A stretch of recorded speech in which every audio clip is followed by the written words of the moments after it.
আজকের দিনটি এই বিতর্কের জন্য বেছে নেওয়ার জন্য আমি এবিপি আনন্দকে সাধুবাদ জানাই একটা কারণে, যে এই 17ই মার্চ আমি যদি খুব ভুল না করে থাকি তাহলে পশ্চিমবঙ্গে রাজনৈতিক সন্ত্রাসের সূচনা হয়েছিল।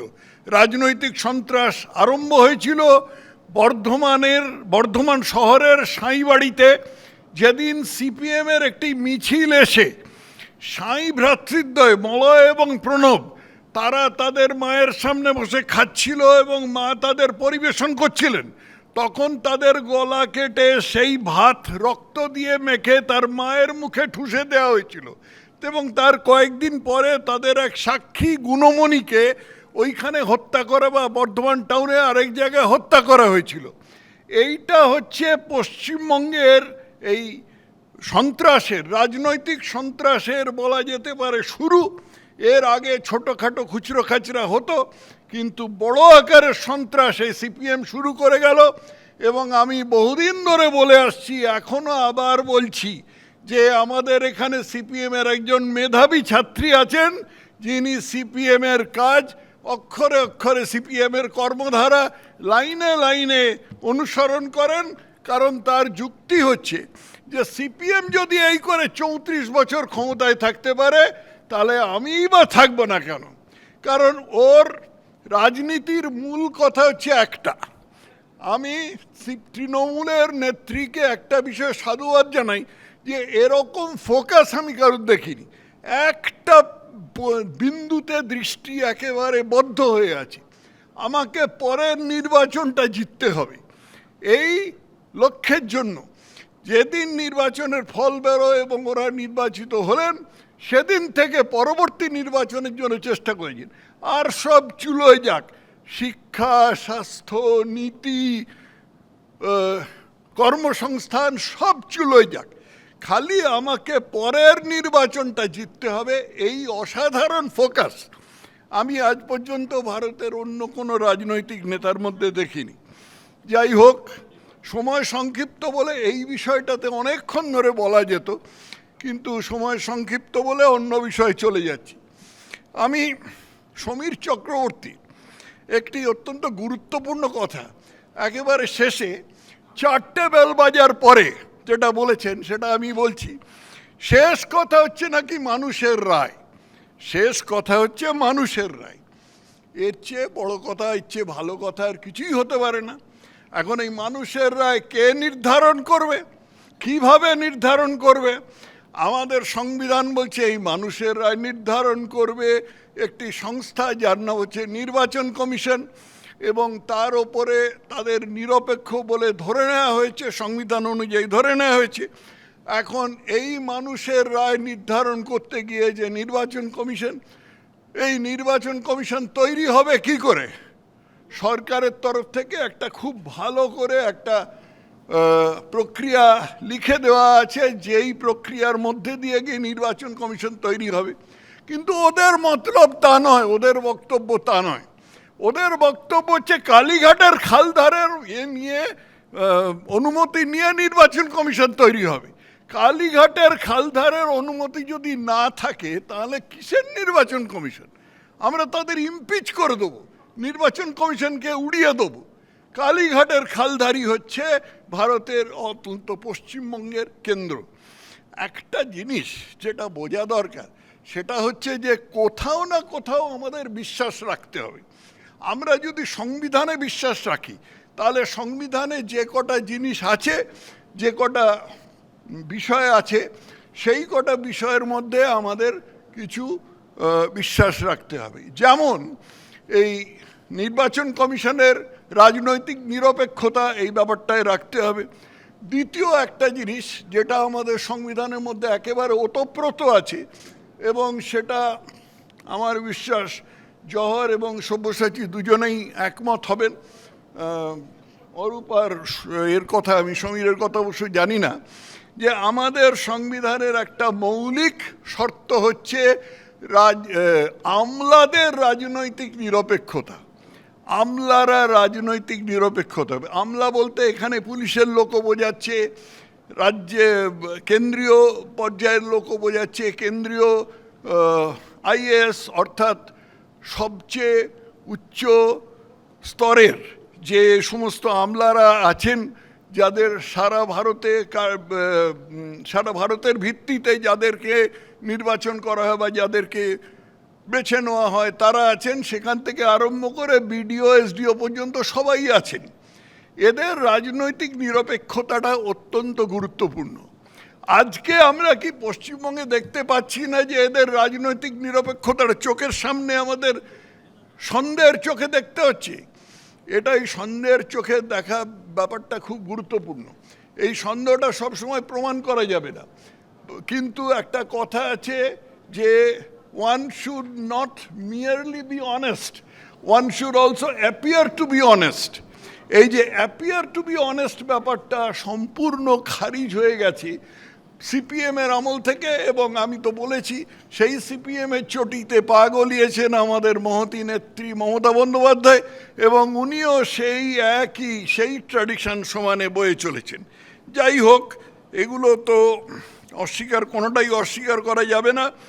আমি আরও দু একটা প্রশ্নের যাচ্ছি আর কি, কিন্তু যাবার আগে আমার একটা ব্যাপার খুব আশ্চর্য লাগছে যে আজকে এই যে এটা হচ্ছে, বিতর্কটা হচ্ছে, এটা তো রাজনৈতিক বিতর্ক।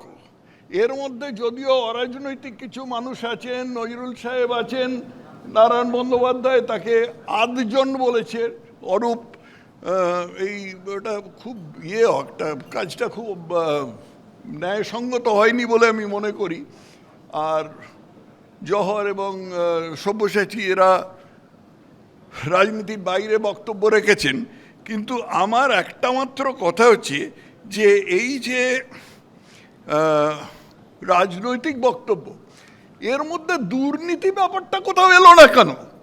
পশ্চিমবঙ্গে সিপিএম তৃণমূলের সবচেয়ে বড় কীর্তি হচ্ছে দুর্নীতি। মানে আমরা চোখের সামনে দেখেছি যে একজন মন্ত্রী, শিক্ষামন্ত্রী, যার হাতে পশ্চিমবঙ্গের জনসাধারণের বা কচি কাঁচাদের শিক্ষার ভার আছে, তার এক রক্ষিতার বাড়িতে চাপ টাকা দেখা যাচ্ছে, চাপ টাকা। এত ক্যাশ টাকা আমি কোথাও মানে জানতেও দেখিনি, কোনো ছবিতেও দেখিনি, কিন্তু তার রক্ষিতার বাড়িতে এরকম চাপ টাকা দেখা গেছে।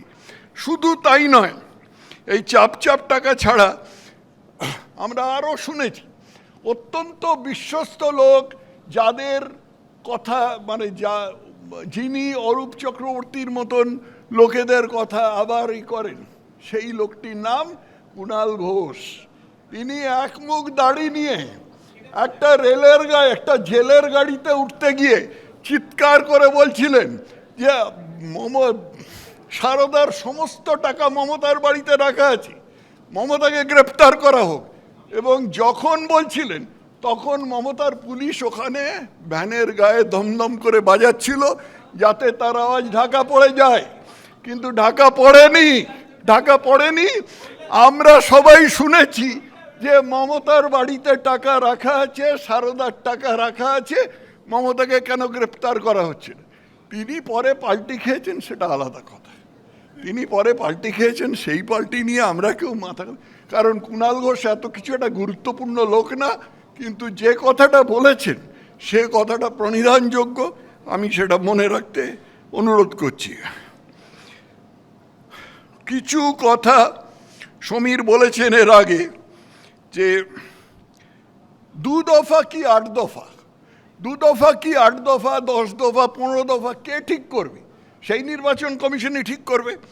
আমি আগেই বললাম যে সংবিধানকে যদি মানতে হয় তাহলে নির্বাচন কমিশনের নিরপেক্ষতাকেও মানতে হবে।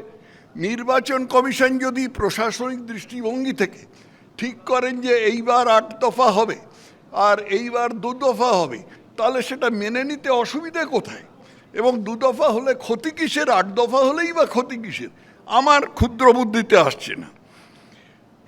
একটা কথা, একটা জায়গার নাম শীতলকুচি, আমরা জায়গাটার নাম শুনেছি কিন্তু অনেকেই আমরা সেখানে যাইনি, যদিও আমি গিয়েছি। শীতলকুচিতে নাকি এরকম নিরপরাধ লোককে কেন্দ্রীয় বাহিনী মেরেছিল হয়তো, কি কারণে মেরেছিল সেটা খোঁজ খবর করতে হবে।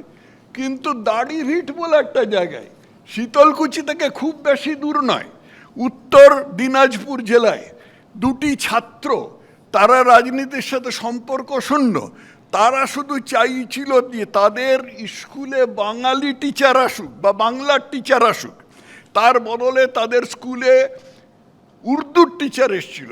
এই দুটি ছাত্রের নাম রাজেশ ও তাপস। এই রাজেশ ও তাপস এই দুটি ছাত্রকে গুলি করে, কুকুরের মতো গুলি করে মারে মমতার পুলিশ।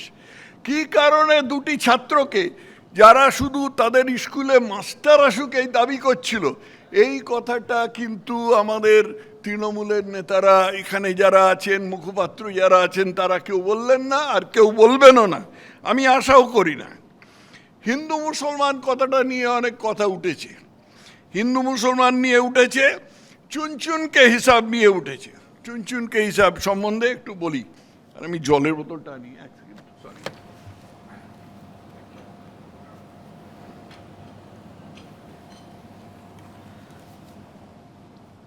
বুড়ো হচ্ছে তো মাঝে মাঝে একটু জল খাওয়া দরকার আর কি। তো চুনচুনকে হিসাব মানে কি চুনচুনকে খুঁজে খুঁজে মারা হবে, ধরা হবে, খুন করা হবে, সেরকম না। কিন্তু যাদের কাছে হিসাব বহির্ভূত টাকা আছে তাদেরকে খুঁজে খুঁজে ধরা হবে এবং আইনানুগ পদ্ধতিতে তাদের বিরুদ্ধে সমস্ত ব্যবস্থা নেওয়া হবে। কাদের কাছে এরকম ধরনের টাকা আছে সেই মানুষদের নাম আমি তো বুঝতেই পারছেন, আমি বলতে পারবো না। আমি অনেকেরই নাম জানি, কিন্তু সেই নামগুলো বলতে পারবো না, কারণ আজকে মানহানির মোকদ্দমা হয়ে যাবে। কিন্তু তাদেরকে ধরা হবে, এই অঙ্গীকারটাই প্রধানমন্ত্রী করে গেছেন। শুধু যে তারা ঘুষ নিয়েছে বা তারা ওই রকম শিক্ষক নিয়োগের জন্য চাপ টাকা নিয়েছে, তারা কয়লায় চুরি করেছে, তারা গরুতে চুরি করেছে, তারা মানে এমন কোনো ক্ষেত্র নেই পশ্চিমবঙ্গে যেখানে চুরি করেনি। তারা যে টাকাটা পেয়েছে সে টাকাটা কোথায় আছে সেটা খুঁজে বার করা হবে, অন্তত চেষ্টা করা হবে। এই কথাটা প্রধানমন্ত্রী চুনচুনকে যে কথাটা বলেছেন তার মধ্যে প্রধানমন্ত্রী এই কথাটা বলে গেছেন। প্রধানমন্ত্রী কিন্তু হুমকি দিচ্ছিলেন না, হুমকি দিচ্ছিলেন আরেকজন, যিনি নিজেকে মাঝে মাঝে নিয়ে প্রধানমন্ত্রী মনে করতে আরম্ভ করেন। তিনি বলেছিলেন যে আপনারা মনে রাখবেন, আমরা যদি না থাকি না, আমি একটু অনুকরণ করবার চেষ্টা করছি, আপনারা কিছু মনে করবেন না, আমরা যদি না থাকি না তাহলে কিন্তু টের পাবেন, আমরা যদি না থাকি না, তারা যদি একজোট হয়ে যায় না তাহলে কিন্তু টের পাবেন, তাহলে তারা 12টা বাজিয়ে দেবে। আর 12টায় আপনারা যদি না চান যে তারা 12টার থেকে 13টা বাজিয়ে দিক, তাহলে আপনারা আমাদের করুন, আমাদের ভোটে জিতিয়ে দিন, তা নাহলে কিন্তু 13টা বাজিয়ে দেবে। এটা হুমকি নয়, এটা হুমকি নয়। কাদের কথা হচ্ছে সবাই জানে। এবং মুখ্যমন্ত্রী বলছেন, সোজা কথায় মুখ্যমন্ত্রী বলছেন যে যাদের আমি দুধেল গাই বলি তারা আমাকে দুধ দেবে আর তোমাকে গুঁতো দেবে যদি না তুমি আমাকে নির্বাচন করো। মুখ্যমন্ত্রীর এক চেলি বা চেড়ি যাই বলুন না কেন, তিনি বলেছেন যে আমাদের যারা সমর্থন করে না তারা বাঙালিই নয়। মানে কি বলবো আর, প্রলাপ বকাটা এখন মজ্জাগত হয়ে গেছে এই দলটার, এবং এই প্রলাপের তোড়ে উড়ে বেরিয়ে যাচ্ছেন। এত কথা বলবার ছিল, এখন খালি এর কাজে ঘন্টা বাজিয়ে যাচ্ছে। কিন্তু কথা হচ্ছে কি, হ্যাঁ, কিন্তু চারবার আমার খালি 2বার বেজেছে, তোমার 4বার বেজেছিল, আমার এখনো 2বার বাকি আছে তোমার সাথে হিসেব রাখতে হলে। যাই হোক, ভবানীপুরে কিসের মহারণ হবে? আগের বার নন্দীগ্রামে শুভেন্দুর কাছে হেরেছিলেন, ভবানীপুরে কম্পার্টমেন্টালে পাস করেছিলেন, পায়ের চোট দেখিয়েছিলেন নন্দীগ্রামে। সেই চোট কে দিয়েছে কেউ বোঝা গেল না, কোনো ভুতুড়ে লোক এসে পায়ে চোট দিয়ে চলে গেল। উনি পায়ে বিশাল বড় ব্যান্ডেজ বাঁধলেন, বেঁধে কিছুদিন হুইল চেয়ারে ঘুরলেন, তারপরে মন্ত্রের মতন সমস্ত চোট সেরে গেল। ভবানীপুরে এবার কিসের মতলব করছেন উনি? আমি আজকে একটা সাজেশন পেয়েছিলাম সোশ্যাল মিডিয়ায়, সেটাতে বলা হয়েছিল যদি সাহস থাকে তাহলে পিসি এবং ভাইপো দুজনে, একজন ভবানীপুরে দাঁড়ান আরেকজন নন্দীগ্রামে দাঁড়ান, কি এরকম কি তার ফলশ্রুতি হতে পারে, সে যদি সাহস থাকে দাঁড়ান। এটা শুনে আমার সুকুমার রায়ের একটা লাইন মনে হলো যে ত্রিচূড়ের গুপ্তচর এসে বলছে সাহস থাকিলে তবে খোলো তলোয়ার। যে ওই মমতা এবং তার পিসে তার ভাইপোকে বলা হচ্ছে যে তাদেরকে শুভেন্দু অধিকারী বলছেন সাহস থাকিলে তবে খোলো তলোয়ার। এর উত্তর কি হতে পারে? এর উত্তর পাগলা দাশু দিয়েছিল, না দেখছিস না বকলস আটকে গেছে। এই উত্তর ছাড়া আর আজকে পিসি এবং ভাইপোর কাছে কোনো উত্তর নেই। আগামী দিনে সর্বনাশ আসন্ন, রাজ্যের সর্বনাশ নয়, দলের সর্বনাশ আসন্ন। কারণ দল মানে একটি ব্যক্তি, আর কারুর কিছু এসেই যায় না। দল মানে একটি ব্যক্তি, তার সর্বনাশ আসন্ন। এবং আসন্ন বলে আজকে নেত্রীর মুখে প্রলাপ শোনা যাচ্ছে। কতগুলো দু একটা কথা বলে, তো ঘন্টা বেজে গেছে, দু একটা কথা বলেই শেষ করব। যেমন নাকি টাকা ও অস্ত্র সরবরাহ করা হচ্ছে, ঠিক বলেছি তো? টাকা ও অস্ত্র সরবরাহ করা হচ্ছে, এগুলোকে প্রলাপ ছাড়া কি বলবে? এগুলো কোনো সুস্থ মস্তিষ্ক লোক বলতে পারে যে টাকা ও অস্ত্র এই সমস্ত অন্য রাজ্য থেকে যারা আসছেন বা যারা জুডিশিয়াল অফিসার বা এরকম যারা আছেন তাদের মারফতে করা আছে? এটা প্রলাপ, এটা উন্মাদের মতন কথা। এবং আবার সেই কবিগুরুর একটা লাইন মনে পড়ে যাচ্ছে, উন্মাদিনী সৌদামিনী রঙ্গভরে নৃত্য করে। এইটুকু বলেই আজকে আমি বিদায় নিচ্ছি। সময় সংক্ষিপ্ত, আরও অনেক কিছু বলার ছিল, বলা হলো না। নমস্কার। এবিপি আনন্দ, এগিয়ে থাকে, এগিয়ে রাখে।